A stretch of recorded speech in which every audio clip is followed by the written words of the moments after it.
জাতীয় সঙ্গীত এবং জাতীয় পতাকা পরিবর্তনের যে কথা উঠেছে তার নিন্দা ও প্রতিবাদের পাশাপাশি অধ্যত্ব প্রদানকারীদের বিরুদ্ধে আইনগত পদক্ষেপ গ্রহণের দাবিতে শুক্রবার অপরাহ্নে নিউ ইয়র্কে একটি র্যালি ও সমাবেশ অনুষ্ঠিত হয়। বিস্তারিত থাকছে ডেস্ক রিপোর্টে।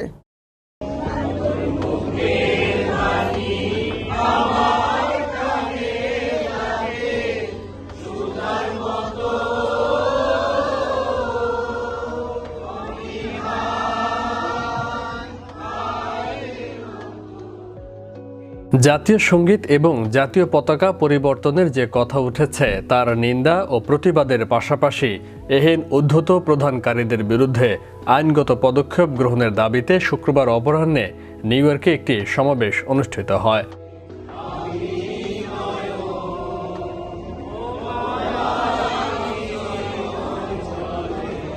জ্যাকসন হাইটসে ডাইভার্সিটি প্লাজায় শত শত প্রবাসীর কণ্ঠে ধ্বনিত হলো আমার সোনার বাংলা, আমি তোমায় ভালোবাসি। আর এরই মধ্য দিয়ে ক্ষুব্ধ প্রবাসীরা অধ্যত্ত প্রদর্শনকারীদের ধিক্কার জানান।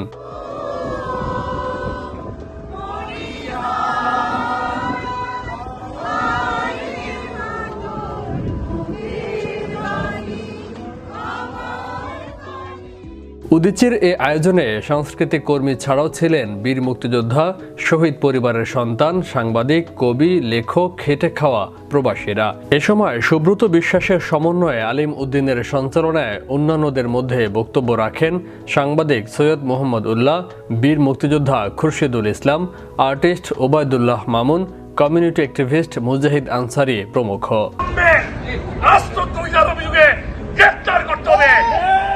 আর যদি তা না করা হয় তাহলে আমরা ধরে নেব সরকারে যারা আছেন তাদের প্রশ্রয় দাঁড়িয়ে চলছে, আপনারাও তাই চান।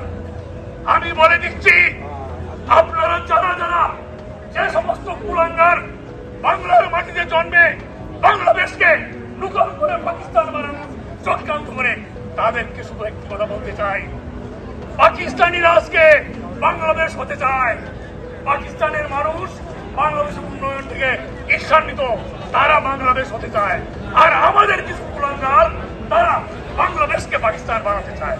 তবে আমরা বলে দিচ্ছি, ৭১ সালে ৩০ লক্ষ মানুষ জীবন দিয়েছিল, আবার আমাদের ৬০ লক্ষ মানুষ জীবন দেবে।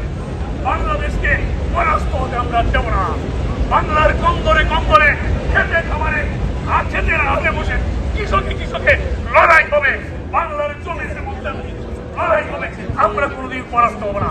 আমাদের সন্তানরা যুদ্ধের ময়দানে জন্ম নেবে, যুদ্ধের ময়দানে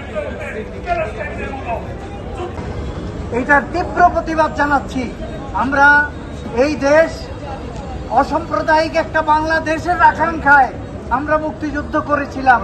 আর গতকাল খুলনার মধ্যে একটা কিশোর যুবককে, হিন্দু একটা ছেলেকে থানার মধ্যে ওখানে পুলিশ সেনাবাহিনী তাদের উপস্থিতিতে তারা হত্যা করেছে।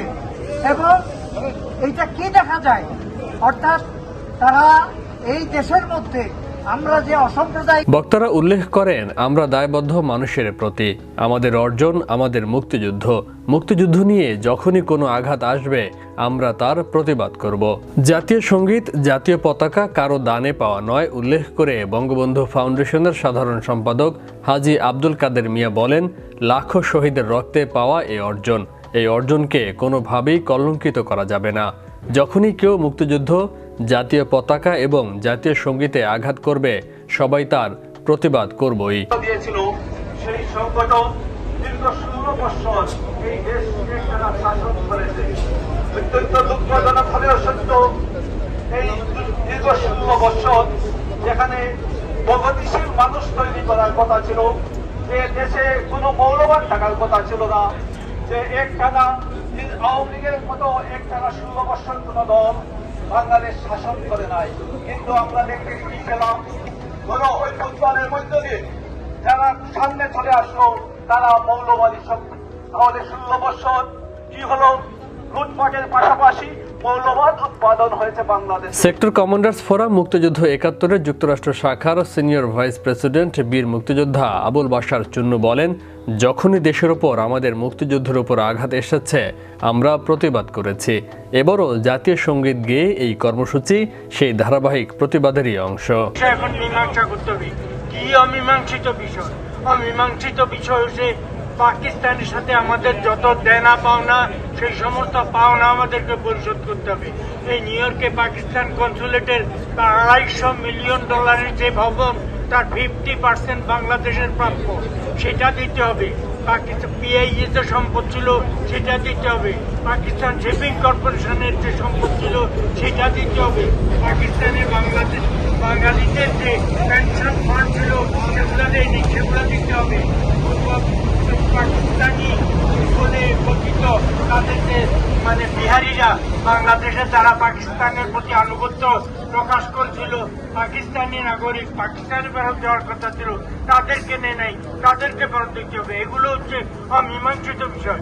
কিন্তু এখন অমীমাংসিত বিষয় বলে তারা বাংলাদেশের সাথে এক ধরনের অলিখিত কোনো একটা সম্পর্ক, অবৈধ সম্পর্ক, অশুভ সম্পর্ক, সম্ভবত কনফেডারেশন টাইপের লিখিত বা অলিখিত একটা সম্পর্কে যেতে চাচ্ছে। সবচেয়ে ধিক্কারজনক হচ্ছে বাংলাদেশের মুক্তিযুদ্ধকে অস্বীকার করে, প্রশ্ন করে শেহবাজ শরীফের মতো কুলাঙ্গারের বক্তব্য। সেই দেশের সাথে কোনো সম্পর্ক হতে পারে না। আর আমাদের জাতির যে চিহ্নগুলো, আমাদের স্বাধীনতার যে প্রতীকগুলো, সেগুলোর উপরে কোনো চ্যালেঞ্জ আমরা বরদাস্ত করি। আমি জীবিত থাকি বা না থাকি, আমাদের এখানে অনেকে আমরা থাকি বা না থাকি, আজকে যদি তোমরা কেউ পরিবর্তন করো, জেনে রাখো বাংলাদেশের অসাম্প্রদায়িক ধর্ম নিরপেক্ষ শক্তি তারাই মেজরিটি। তোমাদের এই চক্রান্ত নস্যাৎ করে বাংলাদেশকে বাংলাদেশের ৭১ সালের মুক্তিযুদ্ধের আদর্শে পুনঃপ্রতিষ্ঠিত করবে। এর থেকে প্রস্তুতি জনগণ মেনে নেবে না। এই পক্ষ থেকে সবাইকে জানাই শুভেচ্ছা এবং অভিনন্দন। আপনারা জানেন আজকে আমরা কেন এখানে উপস্থিত হয়েছি। পাকিস্তানি প্রেতাত্মা গোলাম আজমের ছেলে আজমি বাংলাদেশের স্বাধীনতা, বাংলাদেশের জাতীয় সঙ্গীত, বাংলাদেশের পতাকা এবং সংবিধান নিয়ে যে কটাক্ষ করেছিল, তার প্রতিবাদে আজকের এই সমাবেশ। উপস্থিত সুধীবৃন্দ, আপনারা জানেন বাংলাদেশ উদীচী শিল্পী গোষ্ঠী তার ৩৭৫টি শাখা গোটা বাংলাদেশ সহ দেশের বাইরে আমেরিকা, লন্ডন, কানাডা, ফ্রান্স সহ প্রতিটি জায়গায় আজকে এই কর্মসূচি পালন করতেছে। যুক্তরাষ্ট্রের জর্জিয়া সহ আজকে আমরা এখানে সমবেত হয়েছি। আমরা যুক্তরাষ্ট্র উদীচীর পক্ষ থেকে এখানে যারা প্রগতিশীল এবং সাংস্কৃতিক সাহিত্যিক কর্মীরা উপস্থিত হয়েছেন, বিভিন্ন প্রিন্ট মিডিয়া এবং ইলেকট্রিক মিডিয়া সাংবাদিক বন্ধুগণকে আমি আন্তরিকভাবে ধন্যবাদ জানাই আজকের এই উপস্থিতির জন্য। উল্লেখ্য, এক ভার্চুয়াল সংবাদ সম্মেলনে সম্প্রতি বাংলাদেশের জাতীয় সঙ্গীতকে স্বাধীনতার অস্তিত্বের পরিপন্থী আখ্যা দিয়ে তা পরিবর্তনের দাবি জানিয়েছেন জামায়াতে ইসলামীর সাবেক আমির গোলাম আজমের ছেলে আব্দুল্লাহিল আমান আজমি। জাতীয় সঙ্গীত ছাড়াও দেশের গান পরিবেশিত হয় সমবেত কণ্ঠে।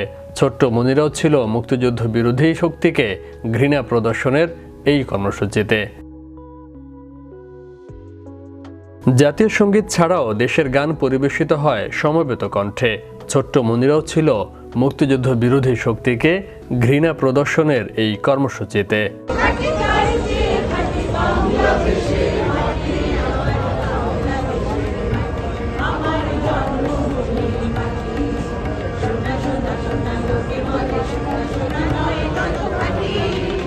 বিশ্ব বাংলা 24 নিউজ ডেস্ক।